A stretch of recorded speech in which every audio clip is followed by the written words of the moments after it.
It's where black lava rock stretches for miles, broken only by the flowers that bloom in the cracks. A place so unique, it could pass for another celestial body. Except it's not stuff of science fiction. It's Idaho. In tonight's Exploring Idaho, Hector Mendoza takes us to Craters of the Moon, a volcanic wonderland full of history, mystery, and even a few celebrity footprints.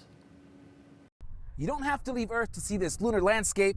Craters of the Moon may seem out of this world, but it's right here in southern Idaho. This place has been called weird and scenic, a landscape peculiar unto itself, but long before it was named Craters of the Moon, it was called Tenemboy by the Shoshone-Bannock peoples, which roughly translate to the Antelope's Trail. Later, ranchers referred to it as the Valley of the Moon. Then in 1924, an explorer named Robert Limbert captured its eerie beauty in an article for National Geographic called Among Craters of the Moon. When President Calvin Coolidge read it, the name stuck, and so did the fascination. There's really something for everyone here. Today, Craters of the Moon stretches across more than 750,000 acres of black rock and ancient lava flows, a place where the earth cracked open along what's known as the Great Rift and poured out molten history. What we have here at Craters of the Moon is what's called a Great Rift. It's a 50-mile crack or fissure system in the Earth's surface.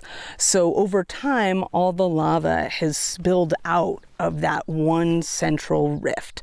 If you've ever seen a line of volcanoes erupting all in one straight line, that's really characteristic of rift zone eruption. And leading the way through this surreal landscape is Catherine Orlin, a park ranger who's been exploring volcanoes since she was a kid and whose love for lava made her the perfect person to show us around. I just really love lava.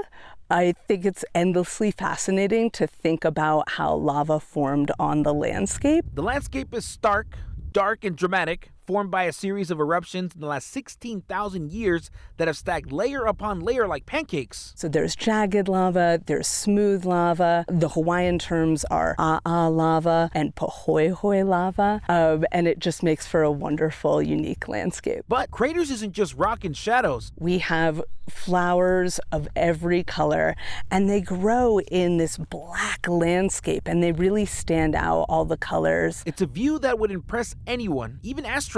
In the 1960s, NASA brought the Apollo's missions team here, hoping the lava-strewn terrain could prepare them for what they might find on the moon. Craters of the Moon was an ideal spot for the Apollo astronauts to come and learn about the geology. Astronaut Alan Shepard was one of many who trained here, and the connections to space has only grown. Even the Mars rover was tested here. And yes, a few Hollywood stars have landed too. I've heard anecdotally that Will Ferrell has showed up here. He's not the only one, though. I don't know if I should tell you this or not.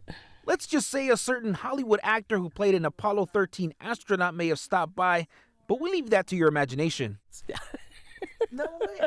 Visitors come from all over the world to walk the trails, crawl through caves, or just admire the strange beauty of this volcanic wilderness. Don't have not that much nature. No. that kind of nature in Belgium. No. From wildflowers to moon rock, lava tubes to lunar dreams, this is all captured here at Craters of the Moon. If you've ever wanted to fly to the moon, but you maybe didn't have the budget, you could experience that right here in Idaho. For Exploring Idaho at Craters of the Moon, I'm Hector Mendoza, Idaho's News Channel 7.